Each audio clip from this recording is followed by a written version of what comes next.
స్వాతంత్ర వేడుకలు జరుపుకుంటున్న శుభ సందర్భంగా భారతీయులకు, ప్రపంచంలోని తెలుగు వారికి, రాష్ట్ర ప్రజలకు శుభాకాంక్షలు. ఈ సమయంలో జాతిపిత మహాత్మా గాంధీ, సుభాష్ చంద్రబోస్, భగత్ సింగ్, రాజ్యాంగ నిర్మాత డాక్టర్ బిఆర్ అంబేద్కర్, త్రివర్ణ పతాక రూపకర్త పెంగళి వెంకయ్య, అల్లూరి సీతారామరాజు వంటి మహనీయుల్ని స్మరించుకుందాం. స్వాతంత్రం పొందిన 8 దశాబ్దాల కాలంలో దేశంలో అనేక మార్పులు జరిగాయి. ఇదే సమయంలో ఆంధ్రప్రదేశ్లో కూడా అనేక ఎత్తు పల్లాలను చూసింది. దేశంలోని తెలుగువారంతా ఒకే రాష్ట్రంగా కలిసి ఉండాలని నాడు కలలుగన్నాం. స్వాతంత్రానికి ముందే విశాలాంధ్ర కోసం పోరాడాం. అమరజీవి పొట్టి శ్రీరాములు ప్రాణత్యాగంతో కర్నూలు రాజధానిగా 1953 అక్టోబర్ 1వ తేదీన ఆంధ్ర రాష్ట్రం ఏర్పడింది. ఆ తర్వాత 1956 నవంబర్ 1వ తేదీన హైదరాబాద్ రాజధానిగా మొదటి భాషా ప్రయుక్త రాష్ట్రంగా ఆంధ్రప్రదేశ్ అవతరించింది. మళ్ళీ తిరిగి 2014లో రాష్ట్ర విభజనతో 2 తెలుగు రాష్ట్రాలు ఏర్పడ్డాయి. ఇలా ప్రతిసారి కొత్త సవాళ్లతో రాష్ట్రం ప్రయాణం సాగింది. 2014లో ఆంధ్రప్రదేశ్ విభజన తర్వాత జరిగిన పరిణామాలను ఒకసారి గుర్తు తీసుకోవాల్సిన అవసరం ఉంది.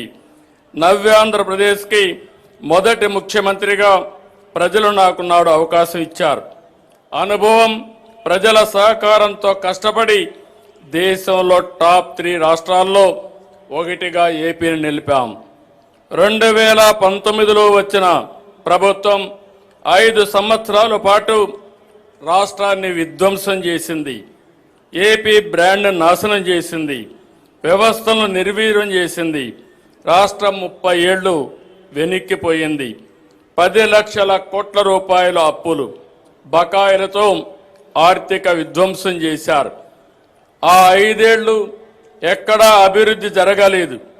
కనీసం రోడ్లపైన గుంతలు పూడ్చలేదు. తవ్విన కొద్దీ గత ప్రభుత్వం చేసిన అప్పులు, తప్పులు, ఆక్రమాలు, అవకతవకలు వెలుగు చూస్తున్నాయి. పోలవరం నిలిచిపోయింది. అమరావతి ఆగిపోయింది. పెట్టుబడులు తరలిపోయాయి. 2024 ఎన్నికల్లో ప్రజలు గెలవాలి, రాష్ట్రం నిలవాలి అనే ఎన్డీఏ నినాదాన్ని ప్రజలు నమ్మి చారిత్రాత్మకమైన తీర్పునిచ్చారు. నిశ్శబ్ద విప్లవాన్ని సృష్టించారు. 94% స్ట్రైక్ రేటుతో 57% ఓట్ షేర్తో కూటమిని దీవించారు. రాష్ట్రాన్ని నిర్మించాలనే ఏకైక లక్ష్యంతో పాలన ప్రారంభించాం. మేము అధికారం చేపట్టిన ఈ ఏడాది కాలంలో ప్రజల నమ్మకాన్ని నిలబెట్టేలా, భవిష్యత్తుకు బాటలు వేసేలా తొలి రోజు నుంచి పనిచేస్తున్నాం. తొలి సంతకం నుంచి సుపరిపాలనకు తొలి అడుగు వేశాం. సమిక్షేమం, అభివృద్ధి, సుపరిపాలనతో సాగిన ఏడాది పాలన ఎంతో సంతృప్తినిచ్చింది. ప్రజల మద్దతు, మా సంకల్పం, దేవుడి దయతో విధ్వంసం నుంచి వికాసం వైపు ప్రయాణం చేస్తున్నాం.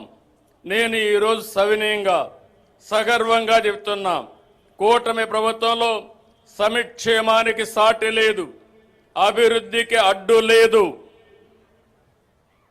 సుపరిపాలనకు పోటీ లేదు. ఇది రికార్డ్, ఇదే ఆల్ టైమ్ రికార్డ్ అని మరొక్కసారి విజ్ఞప్తి చేస్తున్నా.